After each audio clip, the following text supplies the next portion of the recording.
En el otoño del año 2001, específicamente en el mes de septiembre, una onda de choque recorrió los cimientos del baloncesto profesional, una noticia que detuvo las rotativas y acaparó las conversaciones en todos los rincones del planeta. Michael Jordan, el hombre que había trascendido el deporte para convertirse en un icono global, el fantasma competitivo que había dominado la década de los 90 con una autoridad casi divina, anunciaba su regreso a las canchas. La sorpresa fue mayúscula, un murmullo colectivo de incredulidad y expectación. Para muchos, su figura ya pertenecía al panteón de las leyendas retiradas, una estatua de bronce inamovible en la memoria colectiva.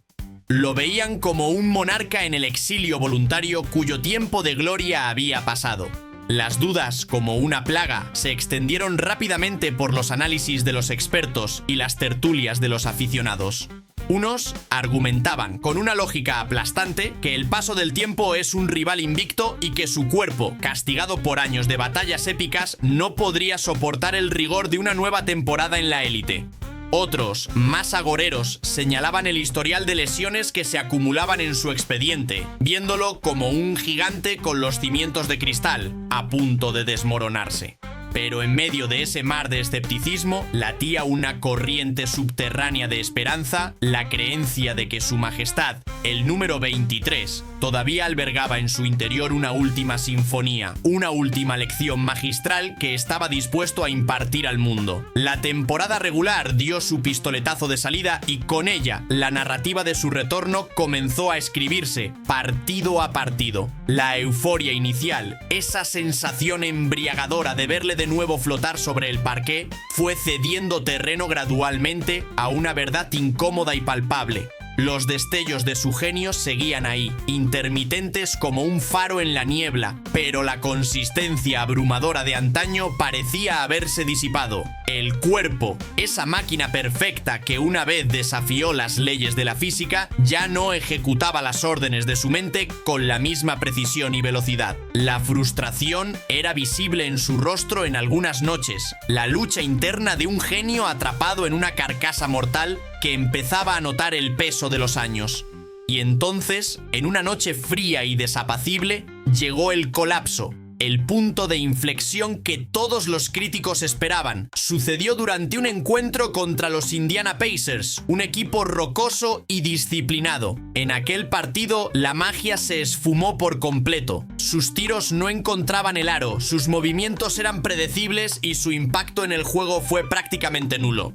La hoja de estadísticas al final del encuentro fue un veredicto brutal, un número que resonó como un epitafio, apenas 6 puntos. Esa cifra, aparentemente insignificante en la carrera de un anotador compulsivo, era en realidad un terremoto. Con esa actuación desastrosa se quebraba una de las rachas más legendarias de la historia del deporte. Durante 866 partidos consecutivos, a lo largo de más de una década y media, Michael Jordan había anotado siempre un mínimo de 10 puntos. Era una marca que hablaba de una consistencia sobrehumana, un récord que había sobrevivido a defensas asfixiantes, a lesiones dolorosas, a noches de fiebre y a rivales de todas las generaciones y estilos. La racha era, en sí misma, un monumento a su voluntad de hierro. Y de repente, se había hecho añicos. La prensa, que había afilado sus cuchillos desde el anuncio de su regreso, no mostró piedad. Los titulares del día siguiente eran un festín para sus detractores. Artículos y columnas de opinión decretaban con una solemnidad casi fúnebre que Jordan estaba cometiendo el sacrilegio de manchar su propio legado inmaculado. Aseguraban que aquel jugador imparable, aquella fuerza de la naturaleza que una vez dominó la liga con puño de hierro, era ya solo un eco lejano, una sombra de lo que fue. Lo sentenciaban al olvido, lo acusaban de no saber retirarse a tiempo. Pero Michael Jeffrey Jordan nunca había funcionado bajo los parámetros del resto de los mortales. Su mente era una forja competitiva que operaba con una lógica distinta. Donde otros veían un precipicio, él encontraba un trampolín. Donde otros sentían la humillación, él extraía el más puro y potente de los combustibles. La crítica no lo hundía, lo alimentaba. El fracaso no era un punto final, sino el prólogo de una venganza deportiva. Se cuenta que, en la intimidad del vestuario, su entrenador, Doc Collins, un hombre que lo conocía profundamente, se le acercó en medio de aquel ambiente sombrío. La conversación fue un punto de inflexión. Jordan lo miró directamente a los ojos con esa intensidad que perforaba el alma y le preguntó si él, su entrenador, todavía creía que podía jugar a ese nivel. Collins, sin dudarlo un instante, le reafirmó su confianza. Le dijo que precisamente por eso estaba allí, para ayudarle a canalizar el fuego que aún ardía en su interior. Michael necesitaba esa validación, no como un consuelo, sino como la confirmación de que no estaba solo en su cruzada. Le confesó que la decisión de sentarlo en los minutos finales de aquel partido aciago había sido la correcta, que no le importaban los puntos perdidos, pero que necesitaba saber con absoluta certeza que su líder en el banquillo todavía creía en él. Lo que sucedió en las horas siguientes es ya parte de la mitología del deporte. La narrativa común dicta que un atleta, tras una noche tan humillante y a su edad, debería descansar, recuperarse, lamerse las heridas. Jordan eligió el camino opuesto. El equipo voló de regreso a Washington esa misma noche. En el avión, mientras otros jugadores dormitaban o intentaban olvidar la derrota, él se permitió un par de cócteles y encendió uno de sus puros característicos, rituales de un hombre que procesaba la presión a su manera. Eran gestos de normalidad en una situación extraordinaria. La calma antes de la tormenta que él mismo estaba a punto de desatar. El avión aterrizó en la capital estadounidense a las 3:30 de la madrugada. A las 7:30 de esa misma mañana, apenas 4 horas después, mientras la ciudad aún despertaba, Michael Jordan ya estaba en el gimnasio. Junto a su inseparable preparador físico, Tim Grover, comenzó una sesión de entrenamiento redentora. Quienes lo presenciaron describen una escena casi irreal.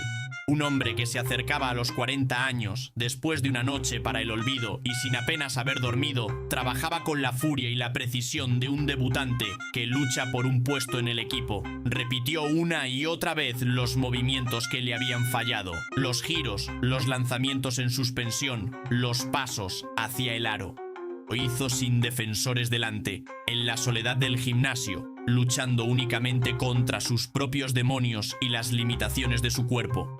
Lo hizo cientos de veces, hasta que el movimiento volvió a ser una extensión de su voluntad, hasta que el músculo recordó la memoria de la gloria. Estaba forjando su respuesta, afilando sus armas para la inminente batalla. El siguiente partido estaba marcado en el calendario.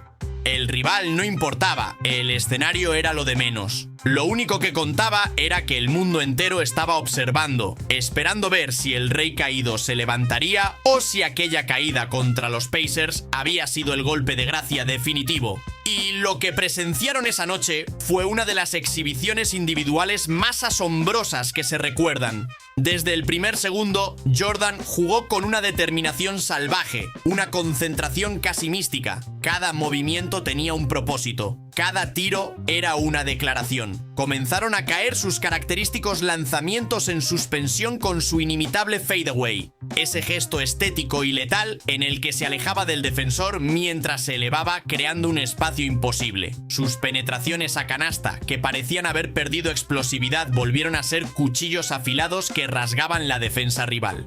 Los tiros desde la media distancia, su territorio predilecto, encontraban el fondo de la red con una regularidad insultante. Todo su arsenal estaba de vuelta, afinado y mortífero. El público del pabellón en Washington, que había acudido con una mezcla de esperanza y temor, pasó de la expectación al asombro y, finalmente, a la incredulidad absoluta. El punto culminante de la noche llegó cuando las pantallas del marcador mostraron que había superado la barrera de los 50 puntos.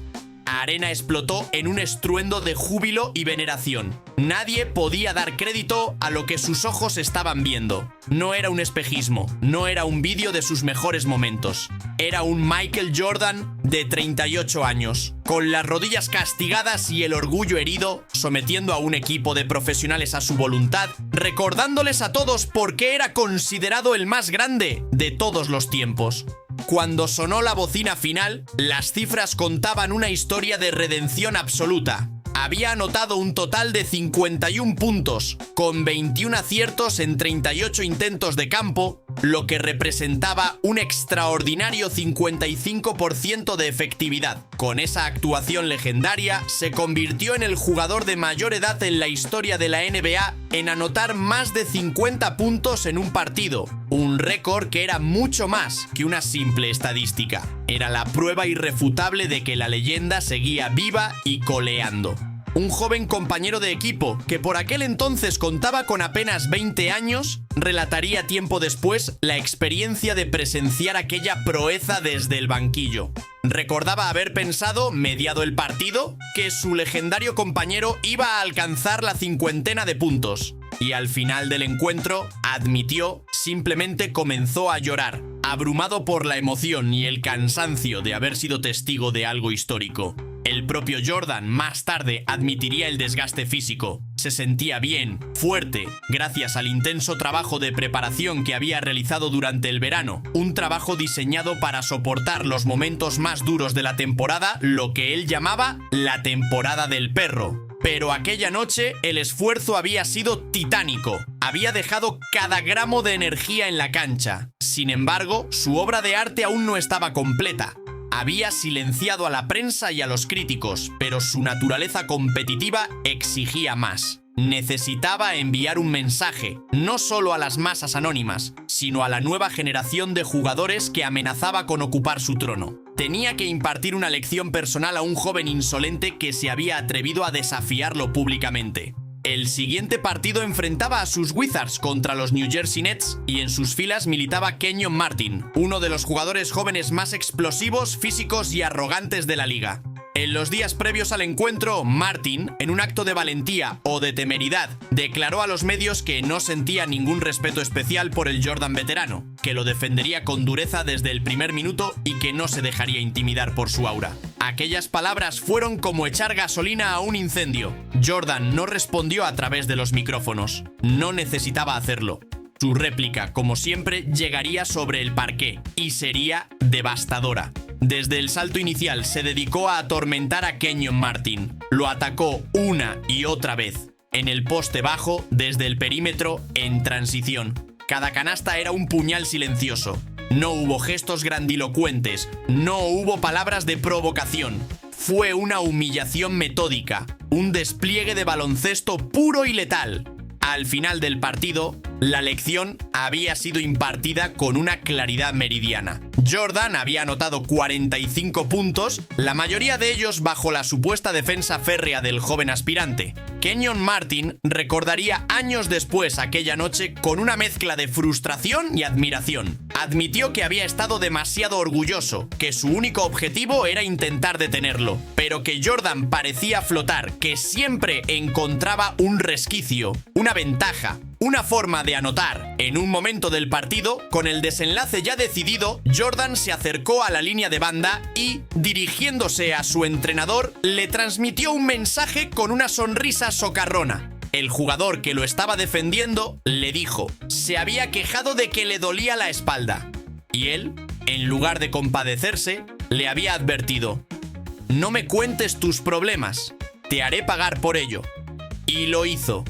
Miró a su entrenador con complicidad y le dijo, te dije que todavía podía jugar. En un lapso de apenas 48 horas entre los dos partidos, aquel hombre al que daban por acabado había anotado un total de 96 puntos. La transformación en la percepción pública fue instantánea y radical. Un día antes, los titulares lo enterraban, lo calificaban de viejo, de fracasado, de una mancha para su propio legado. 24 horas después, volvía a ser el icono, el más grande. La gente quedaba absolutamente asombrada por su capacidad mental, por la fortaleza inquebrantable que le permitía sobreponerse a cualquier adversidad. Daba igual que tuviera 38 años o 22. Seguía siendo Michael Jordan. La emoción de tener la oportunidad de presenciar su grandeza una vez más era un privilegio para cualquier aficionado al deporte. Aquella etapa en los Washington Wizards, aunque no se tradujo en campeonatos, demostró de manera concluyente que nadie, ni siquiera los más jóvenes y audaces que se atrevieron a desafiarlo, estaba a salvo de su genio competitivo. Fue un recordatorio eterno de que la grandeza no entiende de edad ni de lesiones, solo de una voluntad indomable por ser el mejor. Y aquella increíble racha de partidos consecutivos anotando en dobles dígitos, esa marca de 866 noches de excelencia, aunque rota, servía ahora como el telón de fondo perfecto para una de las mayores demostraciones de resiliencia y carácter que el deporte ha conocido jamás.